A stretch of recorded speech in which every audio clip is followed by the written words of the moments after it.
வணக்கம். தமிழ்நாட்டில் 40 தொகுதிகளை நடந்து முடிந்த நாடாளுமன்ற தேர்தலில் இந்தியா அலையன்ஸ் கூட்டணி, திமுக தலைமையில் காங்கிரஸ் கூட்டணி மாபெரும் வெற்றி பெற்றுள்ளது. தமிழக மக்களுக்கு பெரும் நன்றி.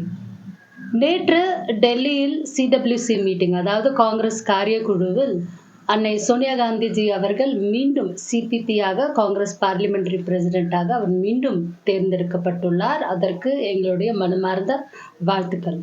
இன்று நாட்டில் பாஜகவை முற்றிலுமாக மக்கள் ஒதுக்கியுள்ளார்கள், நிராகரித்துள்ளார்கள் என்பதுதான் நிதர்சன உண்மை. அவர்கள் சொல்லிக் கொண்டிருந்தார்கள் காங்கிரஸ் முக்த் பாரத் அப்படி என்று அவர்கள் சொல்லிக் கொண்டிருந்தார்கள். ஆனால் மக்களோ பாஜக முக்த் தென்னிந்தியா என்று முதலில் பாஜகவை தென்னிந்தியாவிலிருந்து ஒழித்து கட்டினார்கள். இப்போது இந்தியா முழுக்க இது போன்றவே ஒரு சூழ்நிலை ஏற்பட்டுள்ளது. முக்கியமாக அவர்கள் பெரிதும் நம்பியிருந்த யூபி, அதாவது உத்தரப்பிரதேச மாநிலத்திலிருந்து அவர்களுக்கு இந்த சரியான அடி கிடைத்திருக்கிறது என்பதுதான் மிகவும் பெருமைப்படக்கூடிய விஷயம். முக்கியமாக வட இந்தியாவில் வட இந்தியர்கள் அவர்களை நிராகரித்துள்ளார்கள். அயோத்தி அவர்களை நிராகரித்துள்ளது.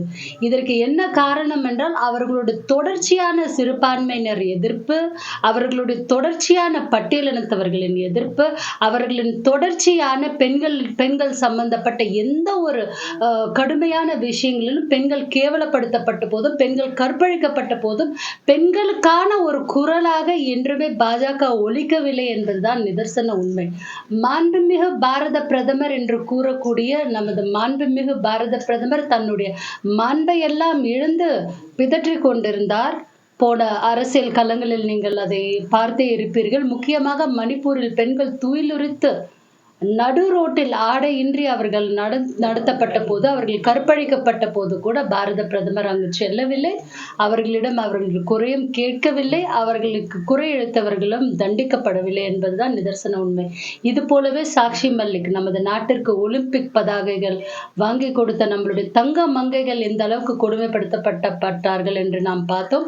நமது அண்டை மாநிலமான ஒரு சில கிலோமீட்டர் தொலைவில் உள்ள கர்நாடகாவில் ஹசன் தொகுதியின் பாராளுமன்ற உறுப்பினரான பிரஜ்வல் ரேவண்ணா அவர்கள் அந்த கொடூரனை, காம கொடூரன் எந்த அளவுக்கு கிட்டத்தட்ட 3000 வீடியோக்கள் அளவுக்கு பெண்களை சிதைத்து எடுத்திருந்த அந்த காம கொடூரனுக்கு நரேந்திர மோடி அவர்கள் வந்து தேர்தல் பிரச்சாரம் செய்தார். ஆனால் மக்கள் அவனை நிராகரித்து உள்ளார்கள். அங்கு காங்கிரஸ் எங்களுடைய கேண்டிடேட் மாபெரும் வெற்றி பெற்றுள்ளார்.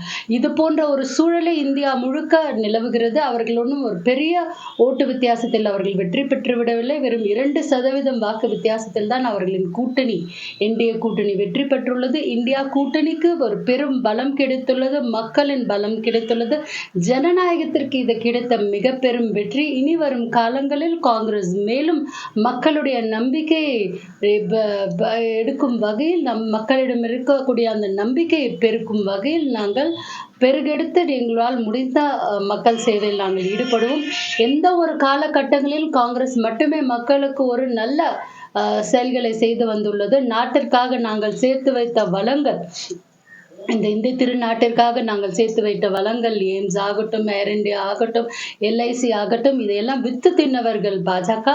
ஆனால் நாங்கள் இன்று ஒரு மிகப்பெரிய சக்தி வாய்ந்த ஒரு எதிர்க்கட்சியாக அமர்ந்துள்ளோம். மக்கள் கொடுத்த தீர்ப்பின் பிரகாரம் நாங்கள் சக்தி வாய்ந்த எதிர்க்கட்சியாக பாராளுமன்றத்தில் மீண்டும் மீண்டும் எங்களின் இளம் தலைவர் ராகுல் காந்திஜி அவர்களின் தலைமையில் எங்கள் குரல் ஒலித்துக் கொண்டே இருக்கும். நன்றி, வணக்கம்.